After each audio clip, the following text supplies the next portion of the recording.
एक महत्त्वाची बातमी आहे। मुंबई नाशिक महामार्गावर वाहतूक कोंडी झाली आहे। भिवंडी तालुक्यातील खडवली फाटा ते वडपेपर्यंत नाशिकच्या दिशेने 5 किलोमीटरपर्यंत वाहनांच्या मोठ्या रांगा लागल्या। इथल्या परिस्थितीचा आढावा घेतला आमचे प्रतिनिधी संजय भोईर यांनी।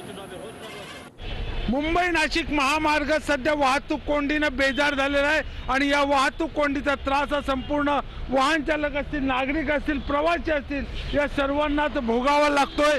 आज जर आपण पाहिलं तर या मुंबई नाशिक महामार्गावरील जो प्रवास आहे हा अत्यंत त्रासदायक असा प्रवास झालेला आहे आणि त्यामुळे त्या अवघ्या 2.5 तासाच्या प्रवासासाठी आता 7 ते 8 तास लागतात। या रस्त्यावर असलेले असंख्य खड्डे, त्यासोबतच या रस्त्यावरील वाहतूक कोंडी यामुळे सर्वच वाहन चालक आता बेजार झालेले आहेत। आपण जर पाहिलं तर नुकताच या मुंबई नाशिक महामार्गासंबंधाचा विषय जो आहे उपमुख्यमंत्री अजित पवार यांनी सुद्धा काल विशेष अशी बैठक घेतली आणि त्या बैठकीत सुद्धा MSRDC असेल, वाहतूक पोलीस असतील, सार्वजनिक बांधकाम विभाग असेल, या सर्वच विभागांना निर्देश दिलेले आहेत की येत्या 8 दिवसात या रस्त्यावर वाहतूक कोंडी जर सुरळीत नाही झाली तर अधिकाऱ्यांवर कारवाई करणार।